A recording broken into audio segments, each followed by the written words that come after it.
egresado, docente e integrante del cogobierno de la Asamblea del Claustro en la Facultad de Derecho durante 2 periodos, y siempre es bueno estar en contacto con la facultad. Lo primero que me gustaría es, antes de comenzar a ver la presentación en sí misma, es ordenar algunas ideas que me parecen importantes, porque contrariamente a lo que se suele decir, muchas cosas del derecho laboral no están reguladas en una ley. ¿Ah? Recordemos que eso se debe en parte a que el origen del sindicalismo en nuestro país viene de una beta anarquista, de una beta nacida en emigrantes italianos y españoles, picapedreros, que sentían como anarquistas que eran una gran desconfianza por el Estado y por la legislación. Y entonces, por eso, en Uruguay, los convenios colectivos de los consejos de salario tienen tanta importancia, porque muchos de los temas se resuelven ahí y no en el Palacio Legislativo. ¿Ah? Entonces hay temas como la notoria mala conducta, el despido indirecto, el abandono del trabajo, la propia existencia del contrato de trabajo, que en Uruguay no es obligatorio que exista por escrito, una cantidad de cosas que no están legisladas y que en ese caso muchas veces se regulan a través de la jurisprudencia. ¿Ah? Ahí es donde quienes nos dedicamos al derecho laboral tenemos que ir a buscar cuáles son las orientaciones en este momento.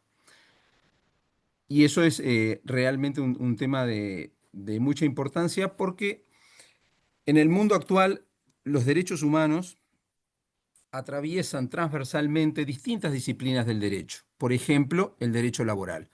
Por ejemplo, el derecho tributario, ¿ah? Donde si bien no existe una ley como la que existe en Estados Unidos, que se llama la Ley Miranda, que ustedes la tendrán presente de cualquier película policial, donde cuando se arresta a alguien, se le dice que tiene derecho a permanecer callado y todo lo que diga puede ser usado en su contra. Esa Ley Miranda, si bien no existe en Uruguay, el Tribunal de lo Contencioso Administrativo, en caso de inspecciones del BPS y de la DGI, ha tomado el criterio de la ley Miranda y lo sostiene en sus fallos. ¿Ah? Esto para marcarles el dinamismo de cómo se regulan y cómo se resuelven los temas en materia laboral. Incluso yo puse ahí 2 artículos de la Constitución que son una suerte de puerta trasera que tiene la Constitución, yo lo llamaría así, y todo el ordenamiento legal en Uruguay, por la cual básicamente lo que dicen el artículo 72 es, bueno, los derechos, deberes y garantías que hace la Constitución no excluyen, o sea, no se terminan acá en el texto, las que son inherentes a la personalidad humana o se derivan de la forma republicana de gobierno. Esto es eh, una cláusula ius naturalista en toda su acepción. ¿Ah? No se ciñe al texto frío de la ley, al derecho positivo, sino que abre la puerta y dice, bueno, van a haber cosas que yo no pude contemplar en la Constitución, pero son derechos que yo no voy, o deberes o garantías que yo no voy a dejar de reconocer este, en determinados casos. Y lo mismo cuando el artículo 332 que dice que los preceptos de la Constitución que reconocen derechos a los individuos, así como los que atribuyen facultades e imponen deberes a las autoridades públicas, no dejarán de aplicarse por falta de la reglamentación respectiva. Capaz que falta un decreto, capaz que falta un reglamento específico, pero no se dejan de aplicar. Y esa falta va a ser suplida recurriendo a los fundamentos de leyes análogas, a los principios generales del derecho y a las doctrinas generalmente admitidas. Entonces, es importante saber que estamos en un terreno dinámico, en un terreno en el cual los trabajadores se transforman o nos transformamos cada día más en los autoexplotados de los cuales habla el filósofo surcoreano Byung-Chul Han. En ese mundo de inmediatez, le diría que también los autofelices, si yo le preguntara a cualquiera de ustedes, e incluso a mí, ¿cómo les va? Me van a decir, bien, bárbaro, ¿no? Una respuesta automática que todos tenemos a flor de labio siempre y que deriva en una suerte de dictadura de la felicidad en la cual vivimos inmersos todos. ¿No? Pero, y eso también permea al mundo del trabajo. El trabajador también tiene que entrar, como decía Alejandro, eh, a, a trabajar y a ponerse una máscara de que todo está bien. Y como decía Marcelo también, con ese cuento del techo que se llueve, también si planteas determinadas cosas, sos el loquito, sos el complicado, en fin, no te adaptás a cómo se hacen las cosas. Este, y, y la verdad, como dice un catedrático de la Universidad de Salamanca, el doctor Carlos Palomeque, en una imagen que para mí es muy gráfica, el trabajador, los derechos del trabajador, los derechos constitucionales como ciudadano, el trabajador no se los saca como si fuera una campera o una gabardina, los deja colgado en la puerta de su trabajo y entra al trabajo. No funciona de esa manera. Estando dentro de su trabajo, en el lugar de trabajo, en ocasión del trabajo, en horario de trabajo, ese trabajador sigue teniendo los mismos derechos que tenía antes de entrar al lugar de trabajo. Esa idea a mí me parece una idea muy fuerte porque es lo que nos permite situarnos desde donde partimos. Ahora bien, ahora te pido, Alejandro, ir al anterior, Sí. si es posible. Este es el plan de la exposición de hoy, la relación laboral, el deber de bienestar, la violencia en el trabajo, luego los riesgos psicosociales, el caso del acoso moral y el del acoso sexual, porque son casos diferentes pero que tienen una base en común, y algunas reflexiones finales para las empresas. ¿Pasamos? Acá hay un tema que es importante, que es el deber de bienestar, que es una obligación que tiene el empleador en relación con la persona que trabaja para él. Es una obligación porque la existencia de una relación laboral supone derechos y obligaciones para ambas partes. Y ese bienestar requiere información suficiente, oportuna y aplicable para todos los trabajadores. Porque, de acuerdo con la OIT, los trabajadores necesitan trabajar con seguridad y sin riesgo para la salud. Y por eso el empleador le debe suministrar información, instrucción y formación adecuadas para trabajar en condiciones de seguridad y tomar medidas para proteger de los peligros. Pensemos en empresas donde hay partículas de polvo o donde hay ruido o donde hay manejo de productos químicos. Hay una obligación muy clara del, del empleador de cuidar, y no hay que tenerle miedo a la palabra, de cuidar al trabajador, de preocuparse por el bienestar del trabajador y de tomar las medidas necesarias para eso, sea en esos ámbitos o sea en una silla ergonómica para una persona que va a pasar prácticamente un tercio de su día sentado ahí. ¿Pasamos?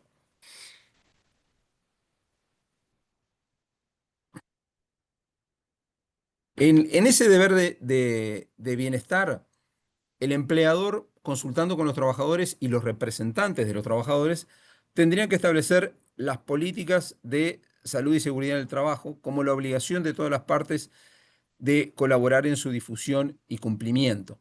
El artículo 155 del convenio, perdón, 155 de la OIT dice que deberá obligarse a los trabajadores a que observen las consignas de seguridad destinadas a prevenir y limitar los riesgos profesionales debidos a la contaminación del aire, el ruido y las vibraciones en el lugar de trabajo y asegurar la protección contra dichos riesgos.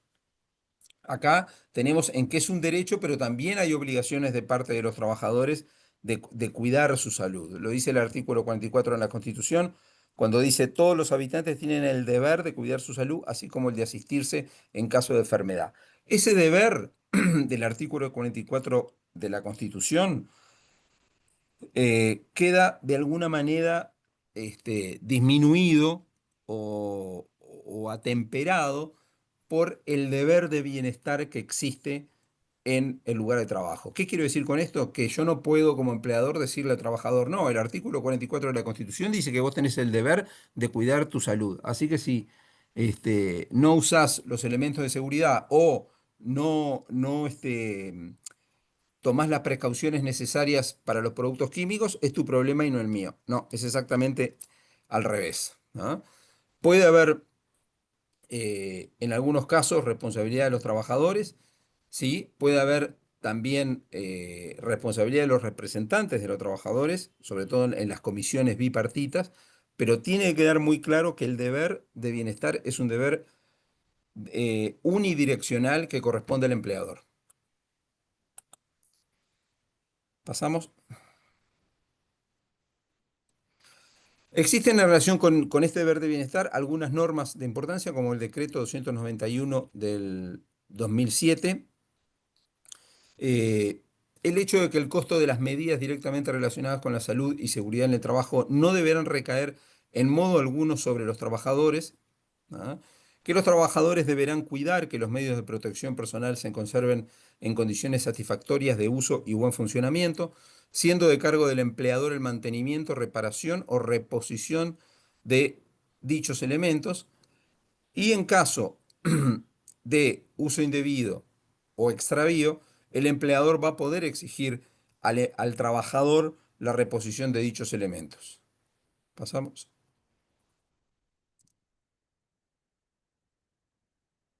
Es importante, saliendo un poco de esta parte más práctica, más física, si se quiere, de lo que tiene que ver con la salud del trabajador, también tener en cuenta otras formas de salud y sobre todo otras formas de vulneración de la, la salud del trabajador. Tenemos, por ejemplo, el convenio 190 de la OIT, que es un convenio que Uruguay fue el primer país del mundo en ratificarlo, que ya se encuentra por ende vigente en nuestro país. Todavía no ha sido votada la ley, aunque existen varios proyectos en el Parlamento de la anterior legislatura y de la anterior. No existe todavía una ley. Es importante mencionar que, por ejemplo, en el caso del acoso sexual, entre la votación de la ley y la promulgación del decreto pasaron 8 años, ¿tá? Con lo cual, la ley es importante en la redacción, pero la bajada a tierra, que en definitiva significa desde el punto de vista legislativo el decreto reglamentario, es un proceso mucho más largo, tripartito, organizado a través del Ministerio de Trabajo, pero que es mucho más lento, ¿no? Y este artículo 190 de la OIT define la expresión violencia y acoso en el mundo del trabajo como un conjunto de comportamientos y prácticas inaceptables o de amenaza de tales comportamientos y prácticas, ya sea que se manifiesten una sola vez o de manera repetida. Esto lo vamos a ver después. Miren lo que dice el convenio 190. Ya sea que se manifiesten de una sola vez o de manera repetida, ¿tá? De una sola vez, por ejemplo, como pasa con el acoso sexual, que un solo acto de acoso sexual constituye acoso sexual por sí mismo y en forma aislada. Que tengan por objeto que causen o sean susceptibles de causar un daño físico, psicológico, sexual o económico, incluye la violencia y el acoso por razón de género. También se menciona que la expresión violencia y acoso por razón de género designa la violencia y el acoso que van dirigidos contra las personas por razón de su sexo o género o que afectan de manera desproporcionada a personas de un sexo o género determinado e incluye el acoso sexual. ¿Pasamos? Ujú, ujú.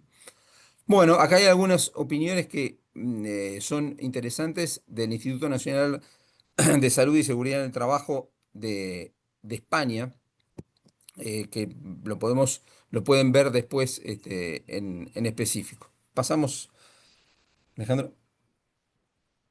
Bueno, acá hay también un cuadro para que ustedes puedan ver con más detenimiento luego lo que tiene que ver con el estrés laboral y el acoso y violencia laboral, ¿tá? El estrés laboral, definido como la tensión continuada causada por un desequilibrio percibido entre las exigencias laborales y la capacidad para hacerle frente con los recursos disponibles, tanto de los trabajadores y trabajadoras como de la organización.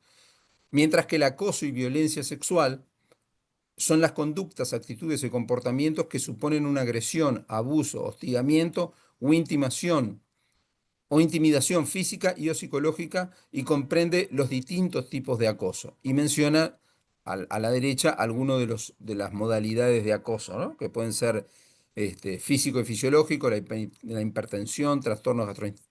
intestinales, respiratorios o dermatológicos, hasta el social, el aislamiento, los conflictos interpersonales o las agresiones. Pasamos. Ya entrando en el punto de los riesgos psicosociales, hay que tener en cuenta algunas cosas que ayudan a encuadrar el fenómeno. Una persona media pasa 90.000 horas o un tercio de su vida en el trabajo. Y entre esas dinámicas que llevan al estrés está, por ejemplo, la búsqueda del equilibrio entre las exigencias del trabajo y la vida personal, esas flechas que decía Alejandro que atravesaban una de las figuras, ¿no? Donde se junta todo. Más en un país como el nuestro, en el cual lamentablemente las tareas de cuidado de las personas discapacitadas o de las personas de mayor edad recaen en su gran mayoría en las mujeres trabajadoras, con lo cual se le suma una tarea más a las muchas que ya tienen. ¿Ah? No hay ningún tipo más allá de las normas, no hay ningún tipo de cambio cultural en cuanto a eso. ¿No? Y si no, vayan un día a un shopping o a una estación de nafta y vean cuántos baños de hombres tienen cambiadores, ¿ah? Y cuántos de mujeres. También tenemos que tener en cuenta que hay un factor demográfico, en el cual la generación Z es mucho más propensa a renunciar alegando problemas de salud mental, pero también están más dispuestos a hablar de salud mental, aceptar apoyo y servicios y esperar que los empresarios los traten como personas completas, no solo como fuerza laboral. Yo tengo 59 años. ¿Ah? En los años 70, y 80 también, me animo a decirle, ir al psicólogo era un secreto de Estado en una familia. Nadie hablaba del tema, nadie iba al psicólogo. ¿Tá? Y después que me tocó ser padre y tener hijos adolescentes, me pregunto si yo en algunos momentos no tendrían, mis padres no me tendrían que haber llevado. ¿Tá? Pero la verdad es que aquello era prácticamente una marca social, una mancha social para las personas. ¿No? Afortunadamente, todo eso ha cambiado bastante, ¿no? Y hay más naturalización y visibilización de la salud mental. Cambiamos, Alejandro.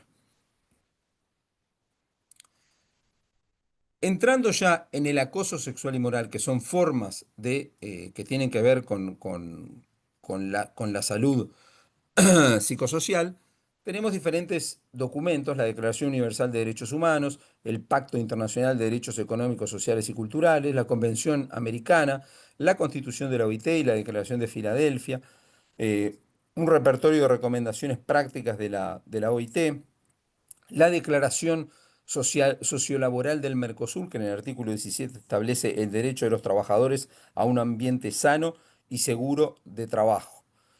Una tendencia estas normas, que por supuesto son ratificadas, ¿tá? Han sido ratificadas por Uruguay, es decir, han entrado en el ordenamiento jurídico nacional, tienen el mismo nivel de una ley.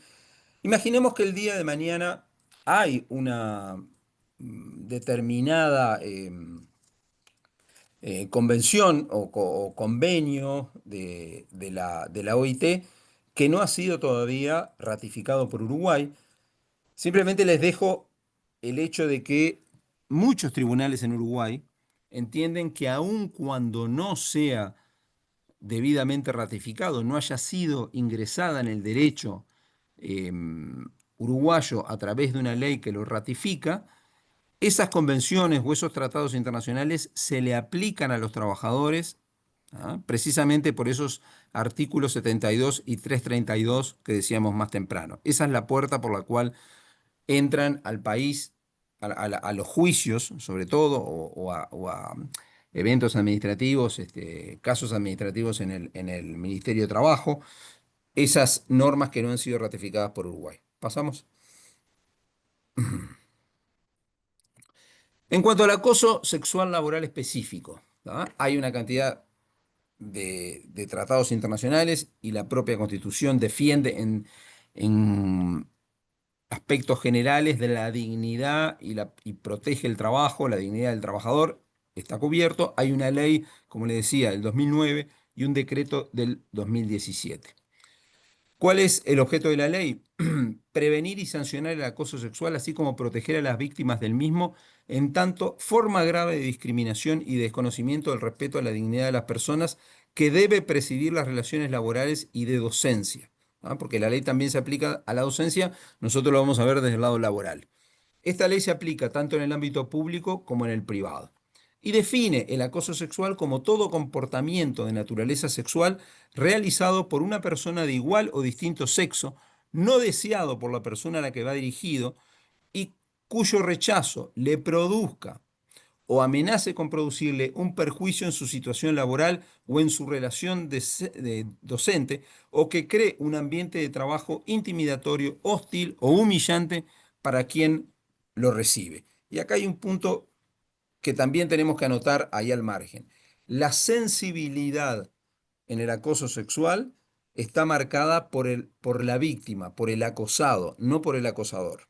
Tampoco por el ambiente del lugar de trabajo. ¿Qué quiero decir con esto? Imagínense que este, una persona dice, bueno, una persona le presenta a la empresa su queja porque entiende que ha sido objeto de acoso sexual. Y la empresa le dicen, pero no, ¿qué fue lo que pasó? No, porque el Pocho tal cosa. No, pero el Pocho, vos sabés cómo es, el Pocho tiene mano larga, pero es buen tipo. Acá todos los queremos en el trabajo. ¿Viste? Siempre, es re gaucho, loco, se acuerda de todos los cumpleaños, siempre trae regalos, bizcochos, todo. Bueno, eso no corre. ¿Ah? La sensibilidad que se toma en cuenta es la de la víctima. Si la víctima entendió que hubo trato intimidatorio, hostil, humillante y acoso sexual, pues bien, se va adelante con la actuación y con una mirada para desde el acosado, desde la víctima. ¿Pasamos? Bueno, acá no voy a entrar a leer todo el artículo, pero la ley establece algunos comportamientos que pueden ser considerados como acoso sexual. No es una enumeración taxativa, es abierta, dice entre otros, pero lo que se refiere a que puede haber amenazas, puede haber promesa de un trato preferencial en el trabajo, puede haber una exigencia de una conducta cuya aceptación o rechazo sean en forma implícita o explícita condición para el empleo, puede haber acercamientos, expresiones orales o imágenes de naturaleza sexual que resulten humillantes u ofensivas para quien lo reciba. De nuevo, lo que vale es la sensibilidad del acosado o de la víctima. Y lo que dijimos, un incidente grave puede constituir acoso sexual. ¿Ah? Sigamos. Esto está por ley. Vamos para atrás. Esto está por ley. Entonces, acá hay un tema también que es importante. El acoso sexual no solamente rige para los trabajadores, rige también para los futuros trabajadores que no forman parte de la empresa. ¿Ah? Es decir, quien está en un proceso de selección también está protegido por la ley de acoso sexual, ¿ah? Aunque no sea empleado de la empresa para la cual está teniendo las entrevistas. ¿Ah? Em, Son, en definitiva, estos actos de acoso sexual cometidos directamente por la persona del empleador o jerarca o por quienes lo representen en el ejercicio de poder de dirección, que se sucedan tanto en el ámbito privado como en el público. Hay una situación de poder en el acoso. Seguimos. Cualquier pregunta que tengan, interrupciones, por favor. Bien. También hay indicios, ¿tá? Como por ejemplo, cómo se comportaba el denunciado frente a otros compañeros de trabajo, em, la afectación emocional del denunciante, cómo ha sufrido, cómo ha vivido, cómo está pasando toda esa situación, las características físicas del lugar. Y esto es importante cuando llegan a las instancias de juicio, ¿no? Porque muchas veces hay espacios en todas las oficinas o en todos los lugares de trabajo estrechos, ¿no? Donde se puede dar un rozamiento físico y eso también lo tiene en cuenta la ley. ¿Ah? Las características socioculturales de las partes, ¿tá? Es decir, cómo esas personas, de qué medio provienen, cómo se manejan en ese medio, las características particulares del medio en que se desenvuelve la relación laboral, también, pero esta consideración que tiene la ley para nada va en contra de la percepción individual que tenga el acosado. Quiero insistir mucho en eso. Eh, ¿Cuándo nace la responsabilidad de la empresa? Cuando se entera o toma conocimiento del acoso sexual. ¿Tá? Y para eso se tomará en cuenta si la empresa ha adoptado medidas que prevengan, desalienten o sancionen las conductas de tipo sexual. ¿Cuáles han sido las medidas preventivas? ¿Tenían un protocolo? ¿Tenían un sistema de, de cómo presentar la denuncia y tramitarla? En fin, eso hay que tenerlo en cuenta. Y la responsabilidad de la empresa es una responsabilidad subjetiva. ¿Qué quiere decir? Que se va a valorar la actitud que haya tenido en la empresa, ¿tá? O el organismo público de contar con todo este tipo de documentos, ¿tá? Y de prácticas de sensibilización, de capacitación con todos los trabajadores. Pasamos, Alejandro. ¿Cuándo conoce o cuándo se podría dar como ficto que la empresa, el empleador, conoce la ocurrencia de esos hechos que constituyen el acoso sexual? Bueno, cuando son informados directamente a los directores, al personal superior o la persona asignada para recibir comunicaciones en materia de acoso sexual, se tiene que hacer por escrito, o telegrama colacionado con certificado de aviso de entrega, por correo electrónico también, u otros medios informativos que proporcionen seguridad cuanto a la efectiva realización de la denuncia y su fecha. Por supuesto, se puede hacer por WhatsApp, se puede hacer por SMS, no hay problema. Si se hace en forma verbal, se necesita la presencia del delegado sindical o de dos personas que acrediten el hecho o por notificación recibida de la Inspección General de Trabajo y Seguridad Social. Eso vamos a ver por qué el Ministerio de Trabajo entra a jugar en algunos casos. Adelante.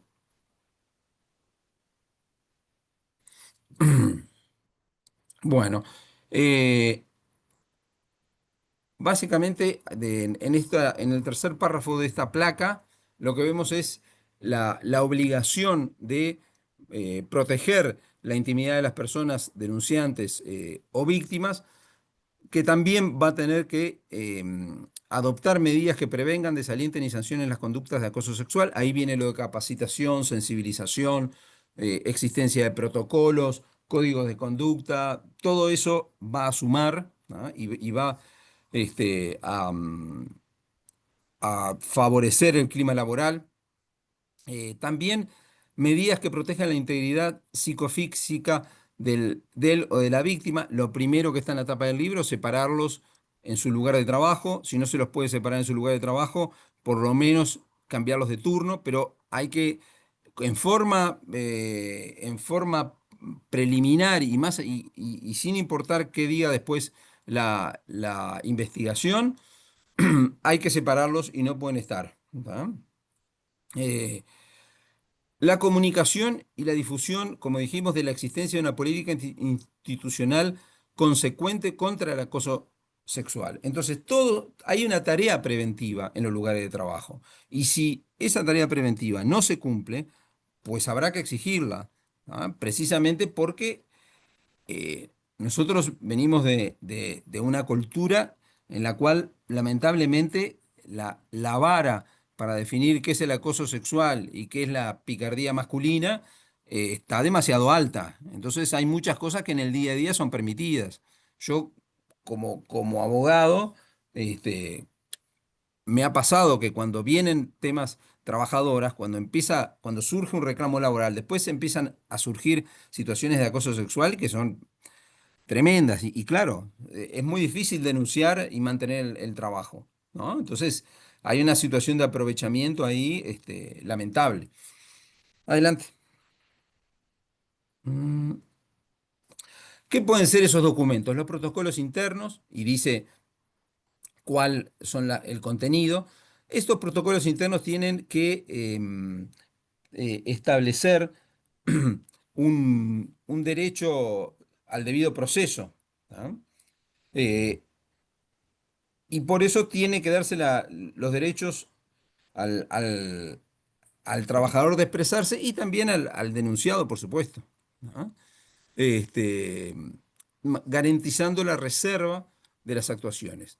También cursos de formación, la capacitación que hablábamos antes, que pueden ser dictadas por INEFOP o cualquier otra institución educativa, pero si es otra institución educativa, tiene que cumplir determinados requisitos. Las medidas de evaluación, que es precisamente para hacer seguimiento de las medidas preventivas que se hayan adoptado, las encuestas de clima laboral, entre otros. ¿No?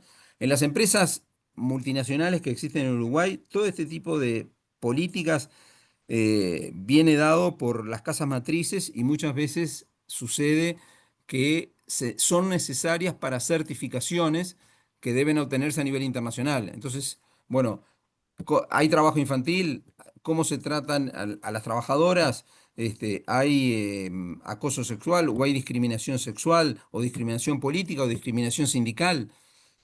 Normalmente cuanto más pequeña es la empresa y más cercanía hay entre trabajador y propietario, ahí la cosa se pone más complicada precisamente porque el trabajador, el empleador, está atado únicamente a su voluntad y a lo que quiere hacer.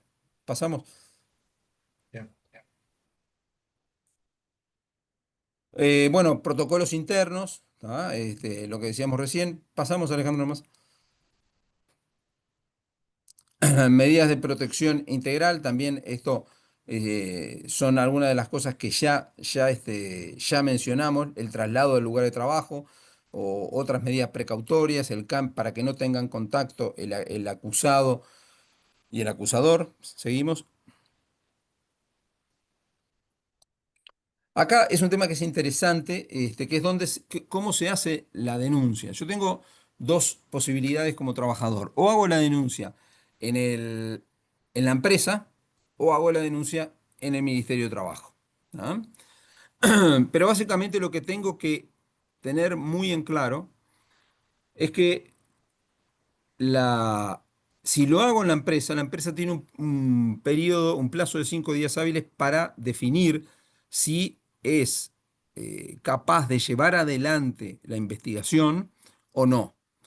Si no es capaz, se presenta frente al Ministerio de Trabajo con la denuncia que hizo el trabajador o trabajadora acosado y les dice, yo no tengo capacidad para investigar esto, para hacer un sumario interno, por favor, háganlo ustedes que tienen más capacidad. ¿Tá? Y lo hace el ministerio. ¿Ah? Esos son básicamente los dos caminos. Seguimos. Ahora, ¿qué pasa? Supongamos que lo hacemos en forma interna, a través de la empresa investiga.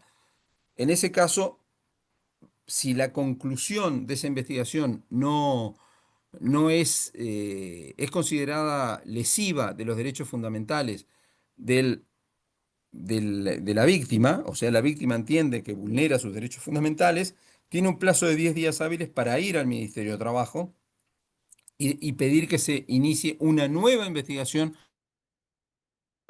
pública. ¿Ah? Seguimos adelante.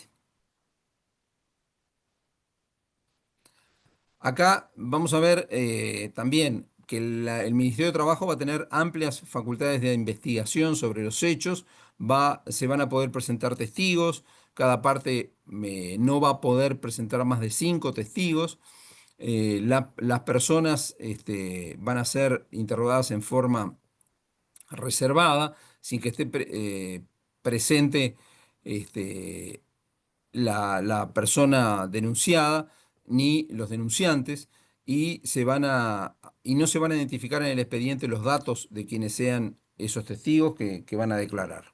Adelante. También hay audiencias, porque ya estamos en la segunda opción, ¿no? Estamos en el sistema administrativo de tramitación de la denuncia. Van a haber audiencias ante la Inspección General de Trabajo y la Seguridad Social. Seguimos. Se pueden ofrecer medios de prueba, incluyendo testigos. Se distingue entre testigos con y sin reserva, eh, que están individualizados en sobre cerrado, los testigos con reservas, y ese testigo reservado no va a estar en presencia de nadie más cuando declare, y los testigos sin reserva, que van a estar identificados, van a estar protegidos por un plazo de estabilidad en el cual no van a poder ser despedidos. Adelante. Entonces acá lo tenemos en un cuadrito. El trabajador o trabajadora acosada tiene algunos caminos. Uno es reclamar ante el Poder Judicial, ¿no? Puede reclamar un despido o puede reclamar una indemnización y continuar trabajando en la empresa. Puede presentarse ante la Inspección General de Trabajo y Seguridad Social o puede presentarse ante la empresa. Y la empresa tiene dos opciones que ya mencionamos. Comunica a la Inspección General de Trabajo y Seguridad Social la existencia de esa denuncia, tiene 5 días hábiles para comunicarlo, o investiga por sí misma, tiene 30 días para dictar una resolución, la empresa, si decide investigar ella misma, y como dijimos, la persona, si considera que los resultados son lesivos para ella, o si la empresa no resolvió dentro de los 30 días, puede presentarse directamente ante la Inspección General de Trabajo y Seguridad Social. ¿Seguimos? Perdón, Rodrigo, una consulta. Sí. Quizás eh, le hiciste la mención, pero durante estas instancias, ¿hay establecido algún tipo de acompañamiento a la persona, más en términos de contención psicológica, algún No, tipo de asistencia? No, no. por parte de... La legislación no lo prevé. No. En lo que tiene que ver con esto, no dispara, te das cuenta, una certificación o no dispara un tratamiento especial o no dispara. Lo que dice es separémoslo a los trabajadores, pero está muy buena tu pregunta, te voy a decir, pero separémoslo en turno, en lugar de trabajo y todo, pero no dice, por ejemplo, cuando un trabajador vuelve enfermo por enfermedad común o por accidente de trabajo, como dice la ley, bueno, que se le dé un puesto de trabajo acorde con su situación. ¿Tá? Eso no existe en la ley, podría existir. ¿Tá? Es decir, un trabajo, mientras dure la investigación, que esté en una, no solamente lejos físicamente del acosador, no solamente en un turno diferente, sino también en una tarea que haga más llevadera todo el periodo de investigación. No. ¿Tá? Bien. Cambiamos. Bueno, va a haber, como dijimos, para el trabajador o la trabajadora afectada, víctima, para los testigos, va a haber un plazo de estabilidad, no pueden ser objeto de despido, no pueden ser objetos de sanciones disciplinarias, ¿tá? Y se presume que las sanciones o los despidos dentro de los 180 días de interpuesta la denuncia de acoso en sede judicial o administrativo, va a ser un despido abusivo y da lugar a que se le abonen 6 mensualidades más la indemnización por despido común, ¿ah? Salvo que se trate de una notoria mala conducta. ¿Seguimos? Ujú. Perdón, ¿Sí? Sí. Claudia, para los testigos también, para los Sí, testigos para los testigos también. también. Sí. Testigos, denunciado, denunciante.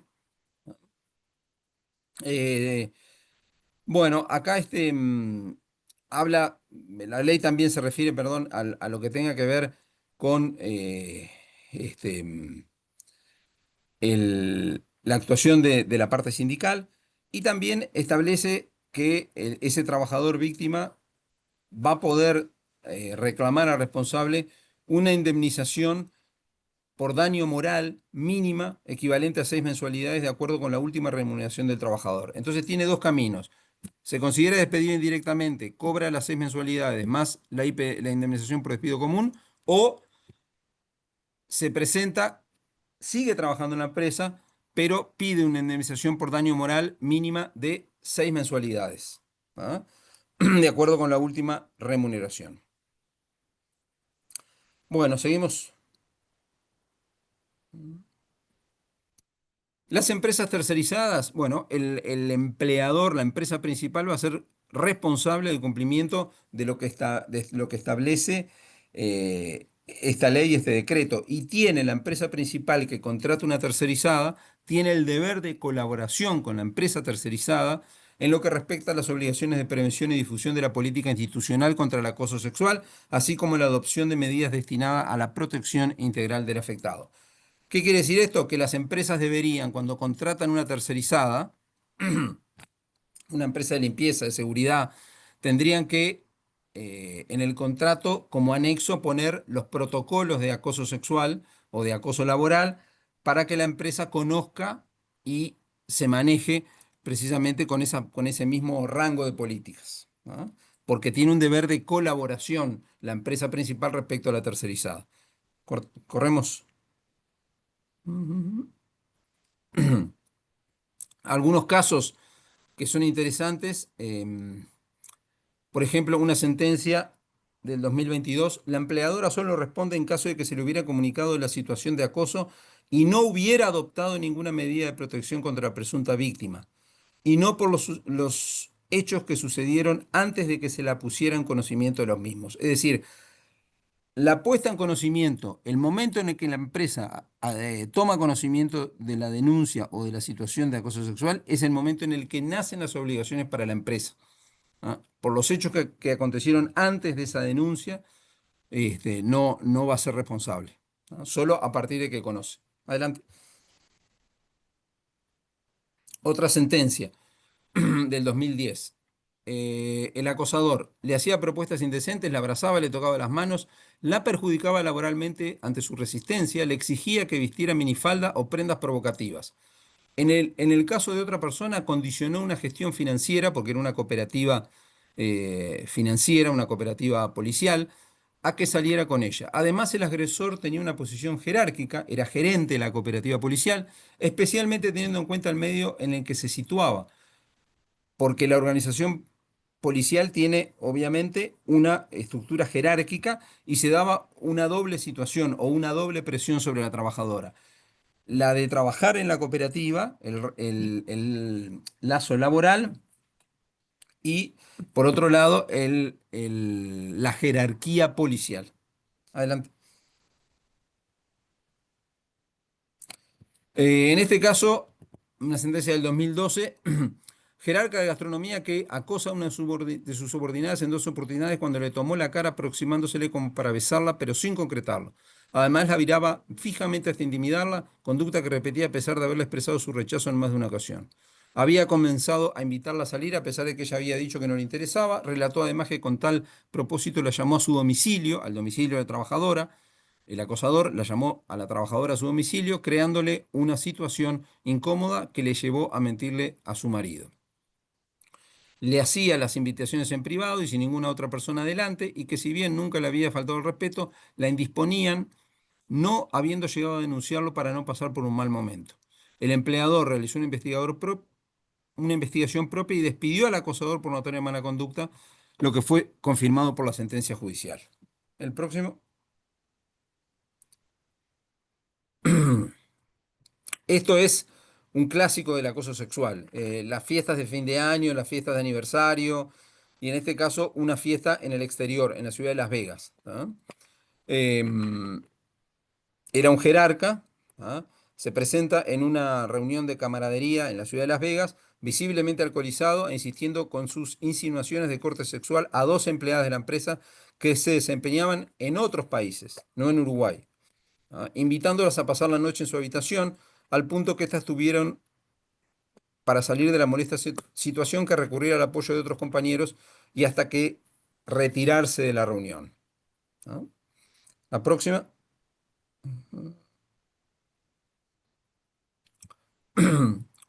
Una sentencia de 2023.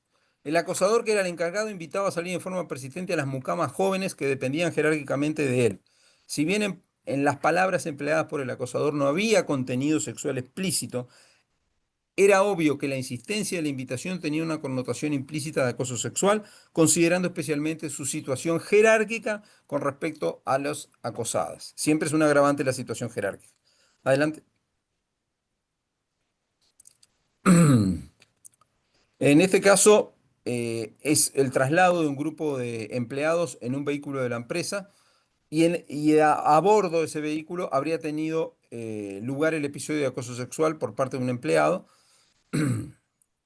En ese momento, la jerarca solucionó el tema cambiándolos de lugar y de esa manera quedó sin posibilidad de un resarcimiento por daño moral, porque el episodio quedó concluido ese mismo día, en ese mismo momento, sin perjuicio de la denuncia realizada por la empresa ante el Ministerio de Trabajo y Seguridad Social.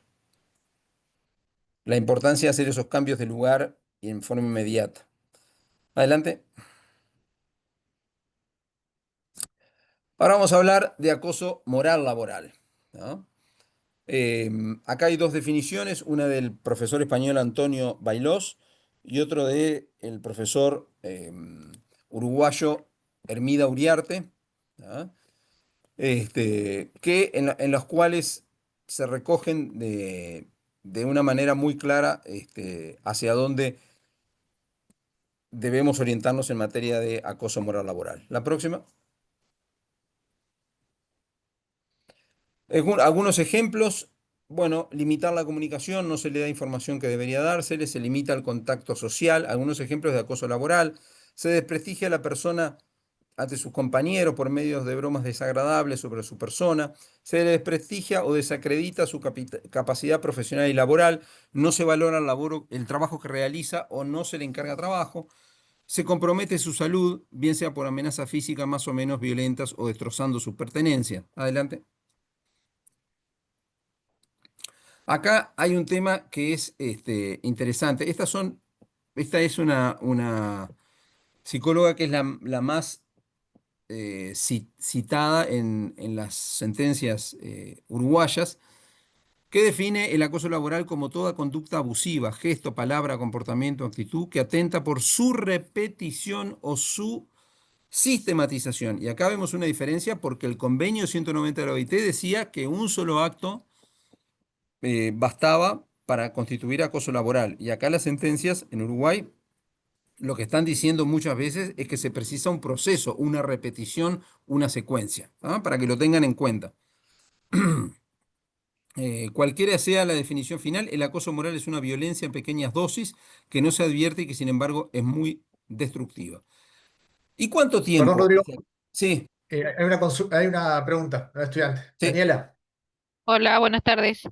En buenas realidad, tardes. Buenas tardes. viste la consulta que hiciste tú, Alejandro, estaba Sí, realizando el decreto y hay una parte que dice, o sea, no lo toma como una obligación, sino que es una de las posibles caminos de las medidas cautelares, el ir a apoyo psicológico.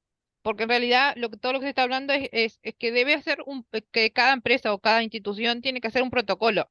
El Sí, protocolo de acción en caso de, y una de esas posibilidades sería eso, el acompañamiento psicológico de la persona afectada. claro, no está previsto como obligatoria, es decir, lo dejan en manos de la empresa. Exacto. Ahí la verdad que tendría que estar establecida la obligación. Ah, pero está muy bien la acotación. gracias, Daniela.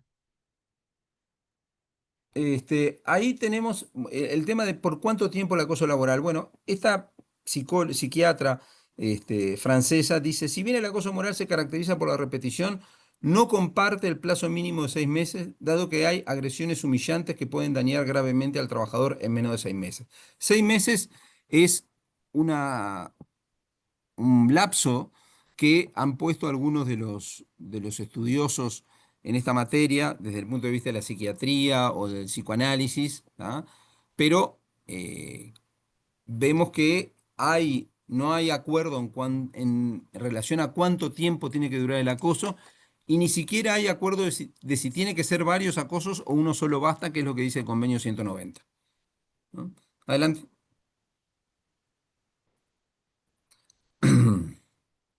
¿A dónde se aplica?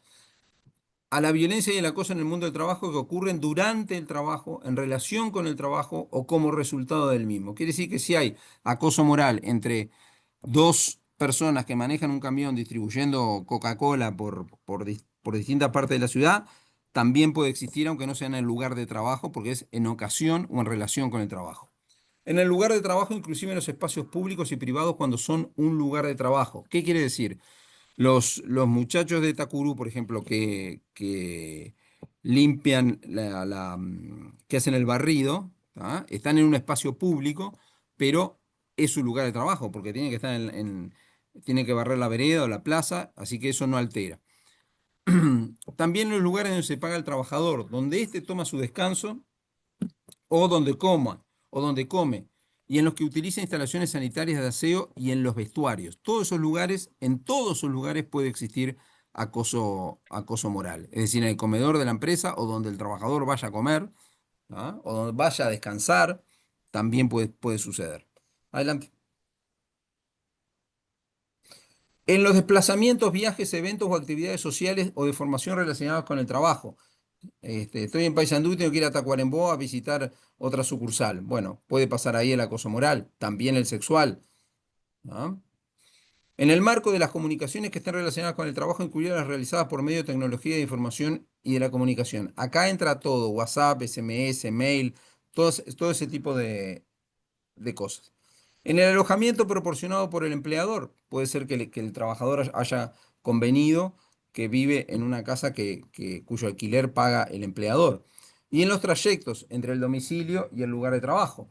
Pensemos, por ejemplo, en trabajadores que son muchas veces eh, trasladados por el propio empleador, como sucede, por ejemplo, en los casos de la cosecha del citrus o de la cosecha del arándano, ¿no? Donde normalmente lo que sucede es que hay puntos de encuentro que salen desde las empresas o en el camino, y bueno, en ese caso el empleador va a ser también responsable.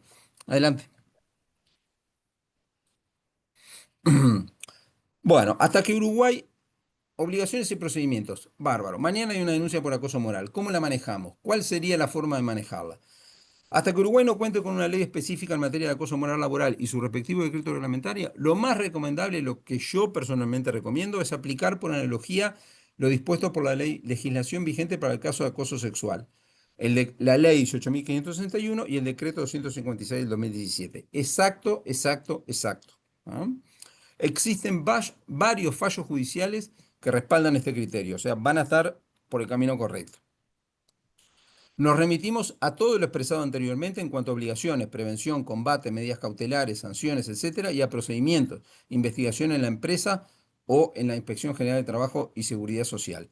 Pero, y acá queda la pregunta flotando en el aire que ya le hemos adelantado, para que exista acoso moral, ¿basta con un solo acto? El convenio 190 dice que sí. Ahora, las sentencias hasta ahora en Uruguay están diciendo que se necesita la repetición, que tienen que ser consecuentes y todo lo demás. Seguramente la ley va a cortar seguramente por el criterio de un solo acto, que es lo que dice el convenio que acaba de ratificar. Adelante. El esquema es el mismo, precisamente porque mi consejo personal es que que se aplique al acoso moral laboral, el del acoso sexual laboral. Adelante. Bueno, algunas sentencias sobre el tema del acoso moral, ¿no? Una sentencia del 2019, este, había actitudes hostiles, frecuentes y repetidas en el lugar de trabajo, dirigidas a una misma persona. Todo se caracteriza ante todo por la repetición. Son actitudes, palabras, conductas que tomadas por separadas pueden parecer anodinas, pero cuya repetición y sistematización las convierte en destructivas. ¿Ah? Acá vemos de vuelta el criterio de que tiene que haber repetición. Adelante.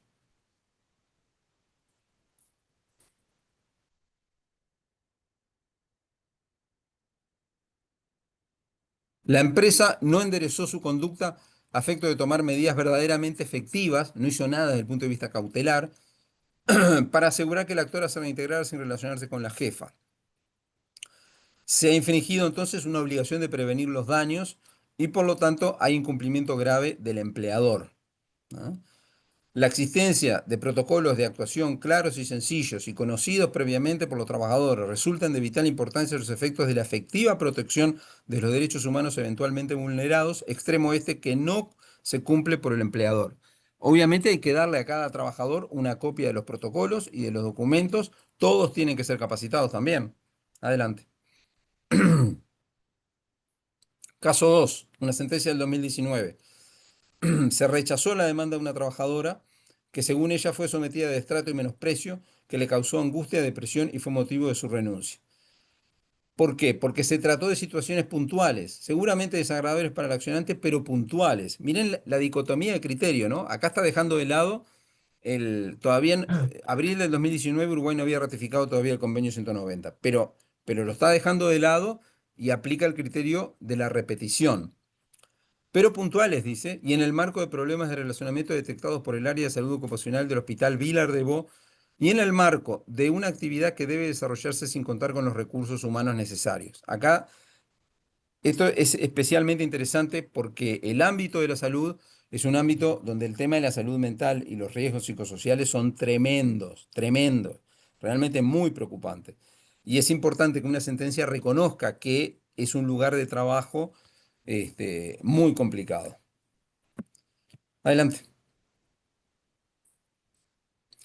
Otra del 2019, se le condena a la empresa, perdón, la trabajadora dijo que había acoso laboral porque se le habían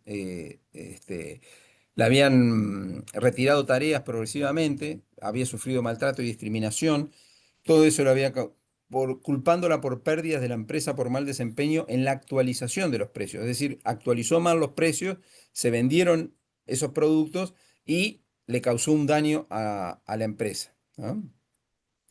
Y básicamente lo que dijo la sentencia es que, bueno, teniendo en cuenta que fue que se demoró en actualizar los precios y eso le causó un daño a la empresa, un daño económico, realmente la resolución de la empresa no tuvo que ver con un tema de acoso moral, sino más bien de organizar de otra forma las tareas de esa trabajadora y ponerla en otro lugar del organigrama. Adelante.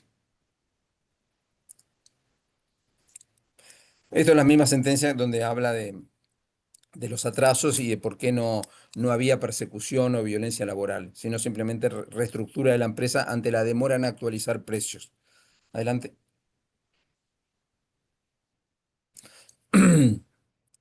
Mm, Bueno, acá lo que se menciona es que esa conducta, como dijimos, debe ser por un periodo de tiempo más o menos prolongado, reiterado, ¿ah? Tiene que haber intencionalidad de dañar al otro. eh, Y esa intencionalidad deriva de elementos que tienen que ser objetivos y no de un análisis psicologista de la conducta del acosador, que no toda presión psicológica puede considerarse como acoso moral, sino solo aquella que objetiva y efectivamente, siguiendo el parámetro del ciudadano medio, puede herir la dignidad moral del trabajador por su intrínseca ofensividad, por la modalidad a través de lo que se ejerce o por las condiciones personales y la posición que se tiene.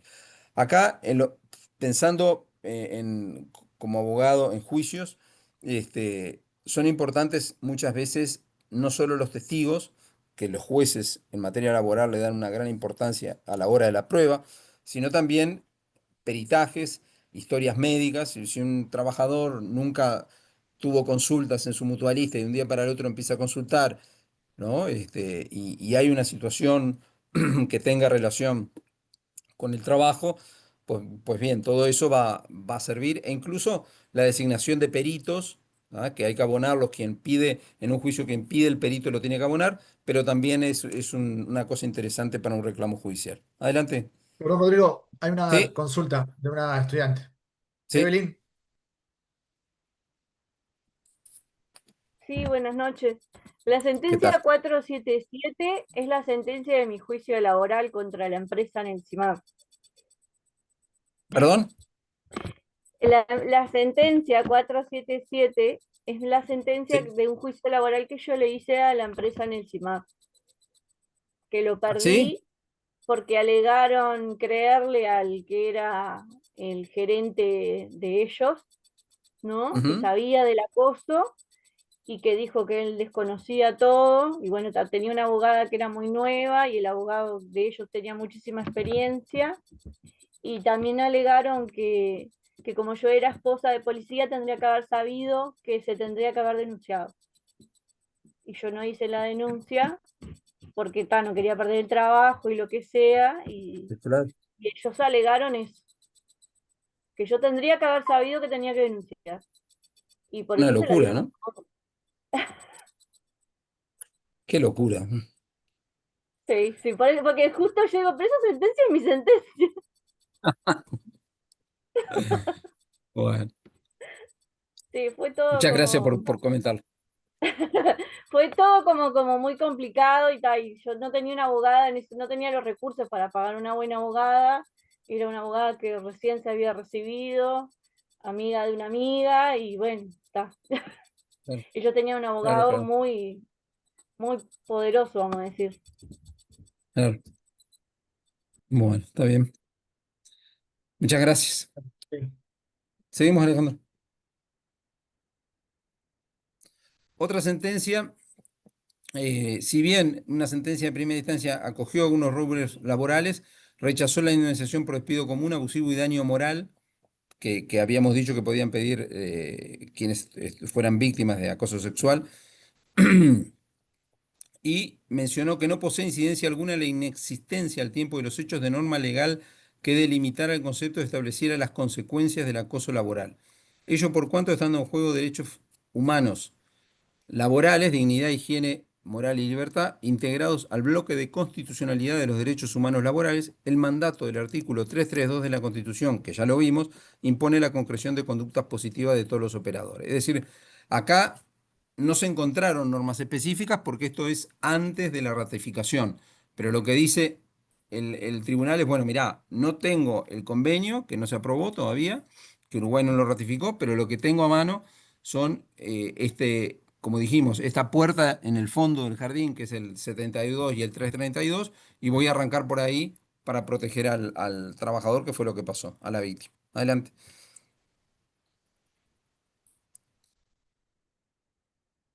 ¿No?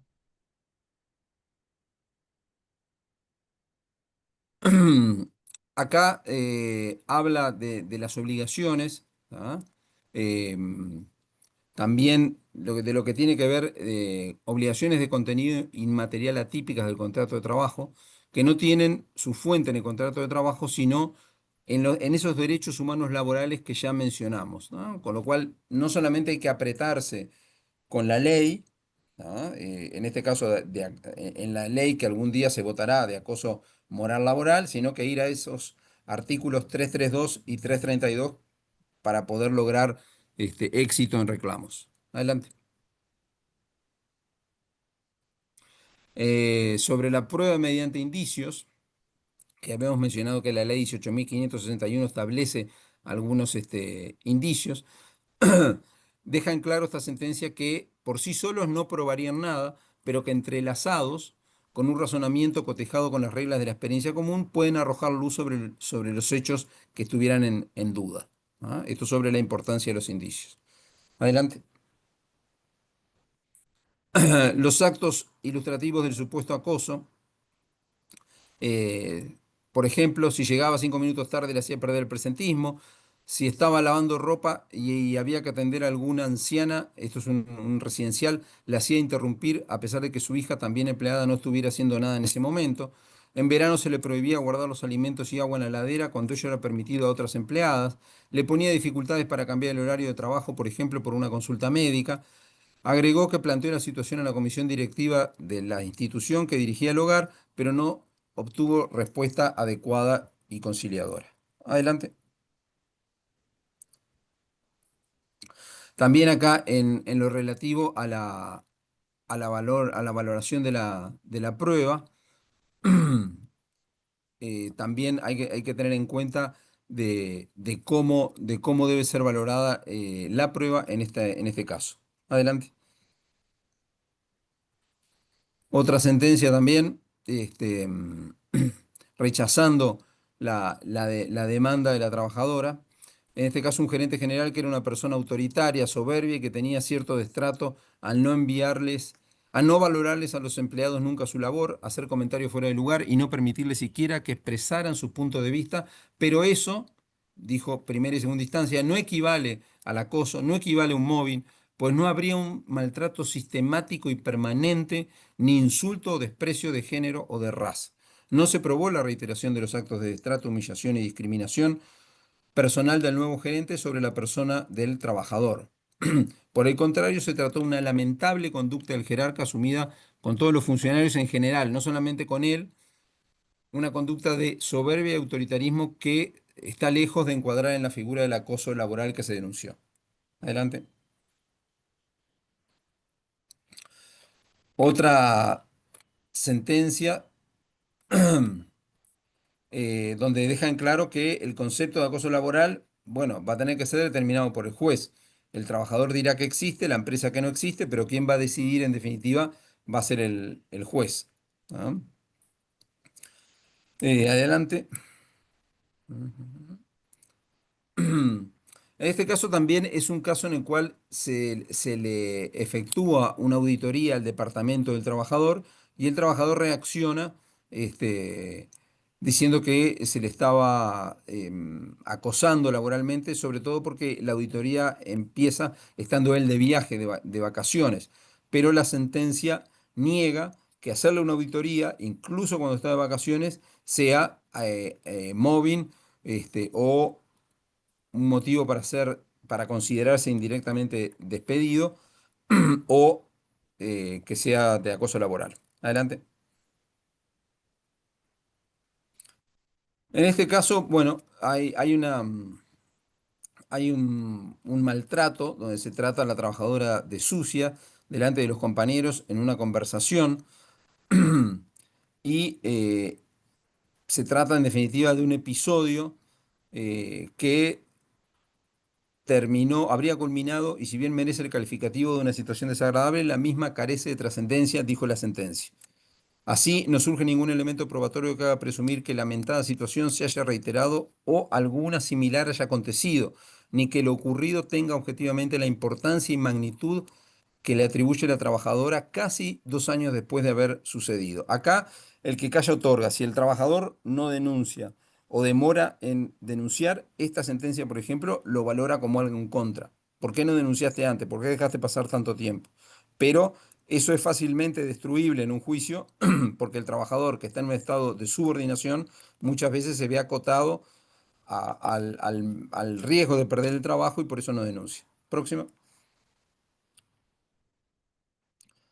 En este caso hubo violencia psicológica en un acoso vertical descendente y no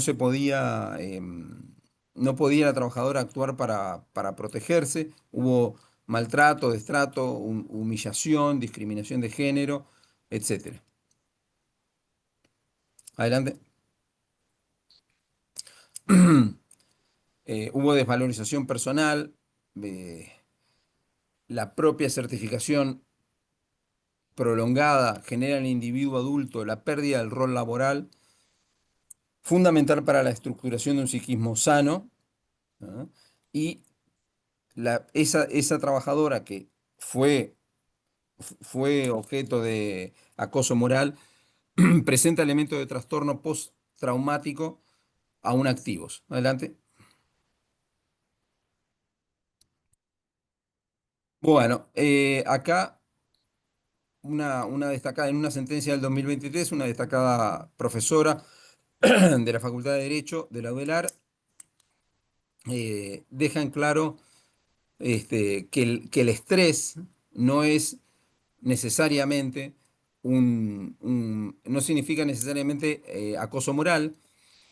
eh, Puede ser un estrés por una determinada situación laboral o por conflicto de trabajo, o alguna enfermedad causada por el estrés, pero no necesariamente tiene que ser acoso moral, porque el acoso moral o el mobbing tiene un carácter sistemático, receptivo y recurrente, que es lo que piensa la mayoría de las sentencias. Adelante. Reflexiones para las empresas. Tienen que tener código de conducta para prevenir y combatir la violencia en el trabajo y el acoso sexual en particular. Prácticas laborales contra la violencia en el trabajo, programas de información, sensibilización y capacitación de los trabajadores sobre prevención del acoso sexual, políticas y prácticas que promuevan el respeto y la dignidad en el trabajo, establecer procedimientos internos para efectuar reclamos, prever en los convenios colectivos cláusulas para prevenir y combatir la violencia en el trabajo y el acoso sexual en particular. Adelante. Bueno, esto es todo. Muchas gracias. Si tienen algunas preguntas, por supuesto, estoy a las órdenes. Bueno, muchas gracias, Rodrigo. Estamos un poquito pasado de tiempo. Disculpen. No, por favor, por favor. Ya fueron haciendo algunas consultas. Si queda alguna, nos pueden hacerlo ahora o también nos envían por EVA y nosotros después también se lo trasladamos al doctor de León. Bien. Bueno, nuevamente te agradecemos, Rodrigo, por el tiempo. La verdad que muy interesante y bueno, también las distintas participaciones y consultas de las compañeras. Y bien, nos vemos el próximo jueves. Bien, bueno, muchas gracias. Muchas gracias a todos Bien, ustedes. Hasta luego. muchas gracias, Rodrigo.